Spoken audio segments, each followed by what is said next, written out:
Hi, I'm Otto, and in this video we're going to check out the new features in OneShot2 from Cleargun.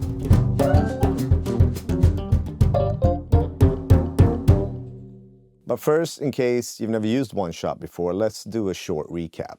So OneShot is a really powerful drum sampler and percussive workstation where you can create both realistic and electronic drums as well as percussion in a really intuitive and flexible environment. It comes preloaded with a huge collection of drum kits, percussion and Foley sounds, plus loads of presets, built-in effects, multi-output routing, etc. And it's also, of course, designed as a flexible workstation for your own samples. Now, the core workflow of OneShot revolves around slots that are triggered by triggers. So let's quickly talk about these two elements of OneShot.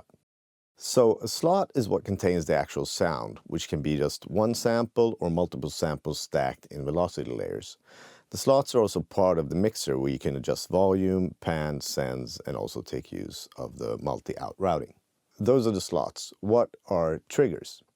So a trigger is in essence the layer between your MIDI note and the slot, and it controls how that slot, that sound, is played, with envelopes, filters, humanization, pitch, as well as many other settings. And all the triggers are represented down in the keyboard overview where you just click a trigger to open its settings. One of the really cool things about the separation of slots and triggers like this is that you can have several triggers for the same slot and each with its own trigger settings. So that was the same slot with the same samples being played by 3 different triggers with different settings. Now, before we wrap up the recap, it's also worth mentioning that in addition to insert effects on each of the slots, there are also 2 parallel buses with 2 effect inserts each, and the main output also has 2 effect inserts. Okay, so that's the basic concept of OneShot. Now, let's take a look at what's new in OneShot2. So, previously in OneShot, you could only play actual OneShot sounds like in most other drum machines. But in OneShot2, you can now play sounds that shift in intensity over time, like, for example, a jazz brush, or one of the more Foley-style texturized sounds. And this is done with the new motion slots and motion triggers. The motion slots have multiple loop samples with different intensity. And similarly to regular velocity layers, these samples are all part of the same sound. But instead of one-shot samples with different velocity, these are loopable samples with different intensity. The motion trigger then controls which loop sample is played and can morph between layers over time.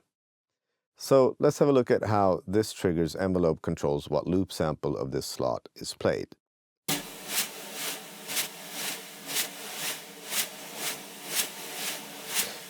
And you can also control this with things like the mod wheel or poly aftertouch. Now, let's take a closer look at the motion slot. To be able to create a natural sound, a motion slot consists of 3 parts. The motion samples that we just looked at, note-on samples that are played when the MIDI note is engaged, and note-off samples that are played when the MIDI note is released. Both the note-on and note-off samples work with ordinary velocity layering and round robins, but together with the motion loop samples, instead of just triggering a single hit, they're actually part of creating something that moves and changes dynamically.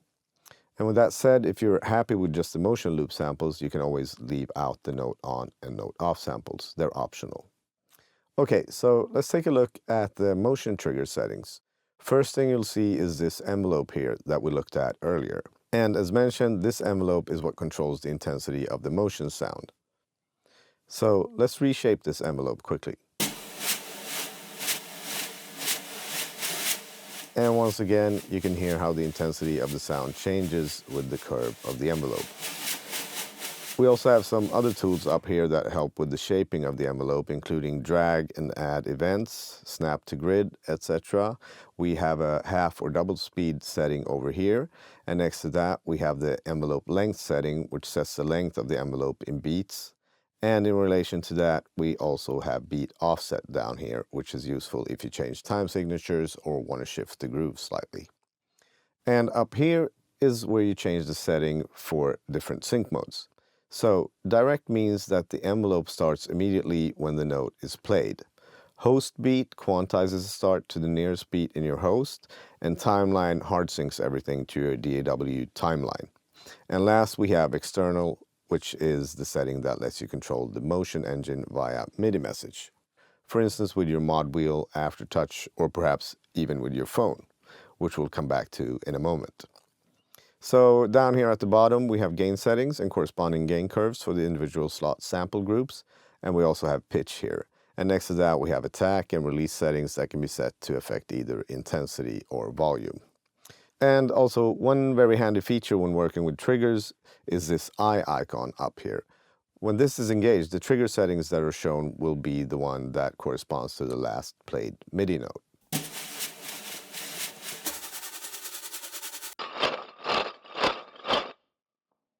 Okay, now let's check out the motion controller app. So this is another very cool addition in OneShot2. Basically, this app lets you control motion sounds directly from your phone, which is a pretty wild and actually very useful feature. So I have the app loaded here on my iPhone, which is connected to my Mac, where I've loaded an instance of OneShot2 with a motion percussion preset. And now, thanks to the phone's built-in accelerometer, I can control the rhythm of the motion intensity in OneShot2 by shaking my phone like this. And if you've used Cleargren's percussion app Rassel before, you're already going to be familiar with using your phone this way, except here you also hold this big button on the screen to activate the MIDI when playing. And of course, the big difference here is that this performance is actually generating MIDI that's going directly into your DAW and OneShot2, which can then be treated as any other MIDI performance. So let's quickly try and record some MIDI with the motion controller app. But first, a disclaimer, I'm not a percussionist, so let's see if I can keep time with the excellent Noah on drums here. Okay, let's do it.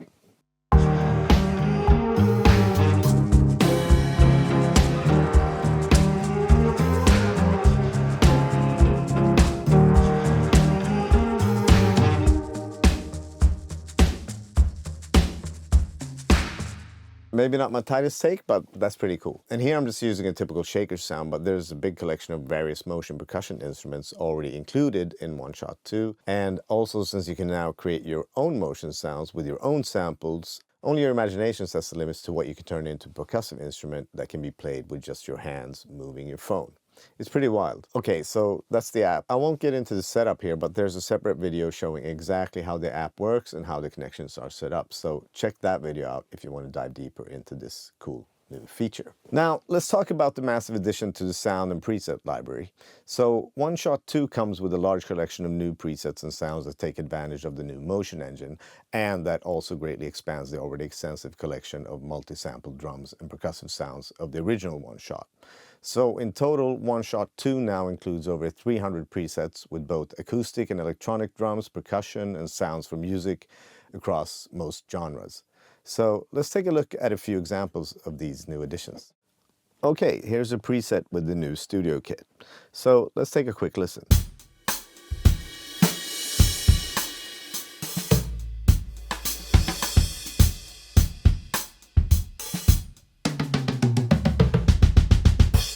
It's a great, neutral, modern sound that can be tweaked to fit into most any production and genre. And as you can hear, we can now create these very natural cymbal swells thanks to the new motion engine. And here's the new jazz kit.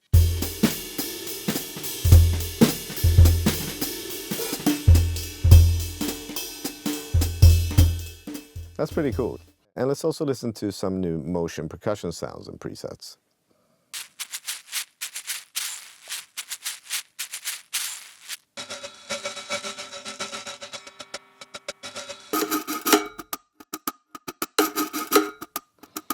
And why not also one of the new Foley textures, like this Klangkörper, for instance.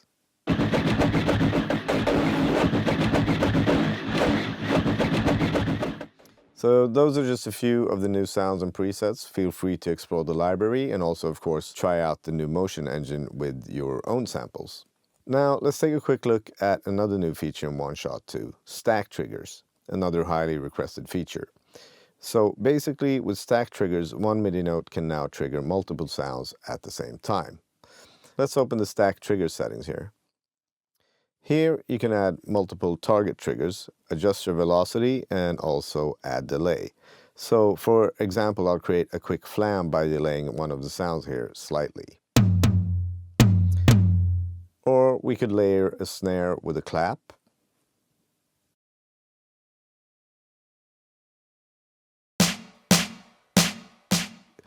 And as you can see, it's super fast for creatively layering sounds without needing any extra MIDI notes.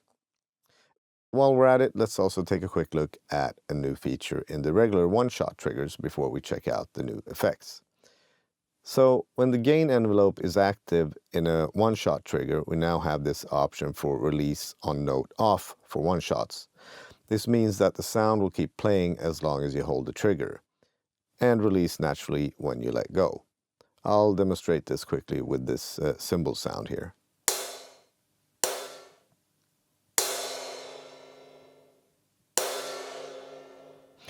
All right, now let's talk about effects, because there are some really nice additions here to the already great selection of effects that came with OneShot. So first up, we have the new Reverb 2, which is a more natural and luscious reverb, and if you've used the Walls Reverb plugin before, this one might sound familiar as it's based on the same algorithms. But this is a more streamlined version designed specifically for OneShot2. So you get controls for room size, pre-delay, decay, early and late reflections, smear, stereo width, and EQ. So let's throw this onto a drum bus and see what it sounds like.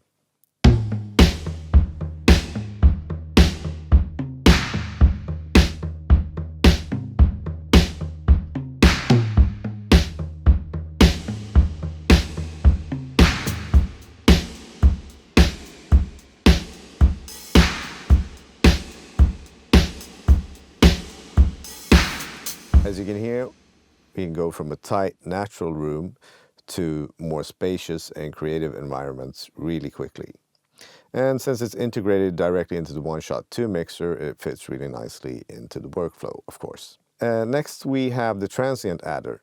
This one is based on the popular Phosphate plugin, but instead of reacting to incoming audio, it's actually triggered by MIDI. So you can now add noise or sine transients to your hits and shape the attack of drums in a very musical way. This one is great for making kicks punchier or for adding textures to percussion and snares. Let's try it out quickly on a kick drum here.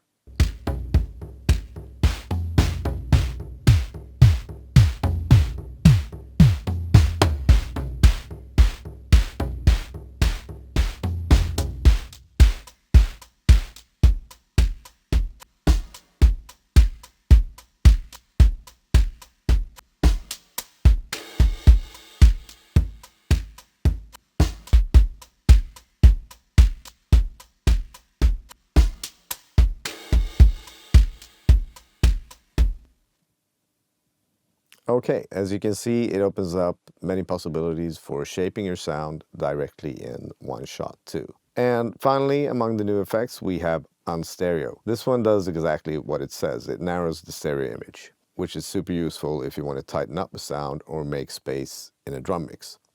So this one is really simple, but for the sake of demonstration, I'll just show you what it does on this very wide Foley sound here.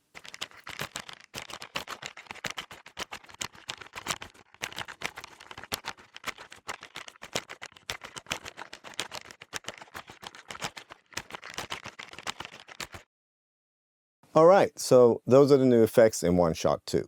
And before we wrap up this video, I'd like to mention a few smaller updates that are still really useful to know about.